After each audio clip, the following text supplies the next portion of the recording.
Hello viewers, কিভাবে আপনারা ইউটিউবে সঠিক নিয়মে শর্টস ভিডিও আপলোড করবেন সেটি দেখাবো আজকের এই ভিডিওর মাধ্যমে। চলুন শুরু করা যাক ভিডিওটি। ইউটিউব চ্যানেলে আসার পরে এখান থেকে প্লাস নামে যে অপশনটি আছে একটি ক্লিক করবেন। এই ভিডিওটি নিয়ে নিচ্ছি, তারপর এটা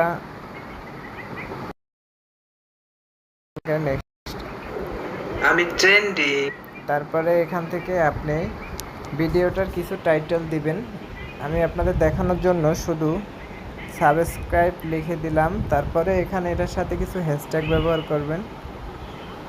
হ্যাশট্যাগ ব্যবহার করার পরে এখান থেকে প্রাইভেট করা থাকলে পাবলিশ করে দিবেন। তারপরে এটা স্ক্রল ডাউন করে এটা 10 তারিখ, তারপরে আপনি কয়টায় আপলোড করবেন সেই টাইমটি এখানে সিলেক্ট করে রাখবেন। তারপরে লোকেশন বাংলাদেশ দিয়ে দিবেন। বাংলাদেশ দেওয়ার পরে এখান থেকে রিলেটিভ ভিডিওতে একটি ক্লিক করে দিবেন। তারপর এখান থেকে নেক্সট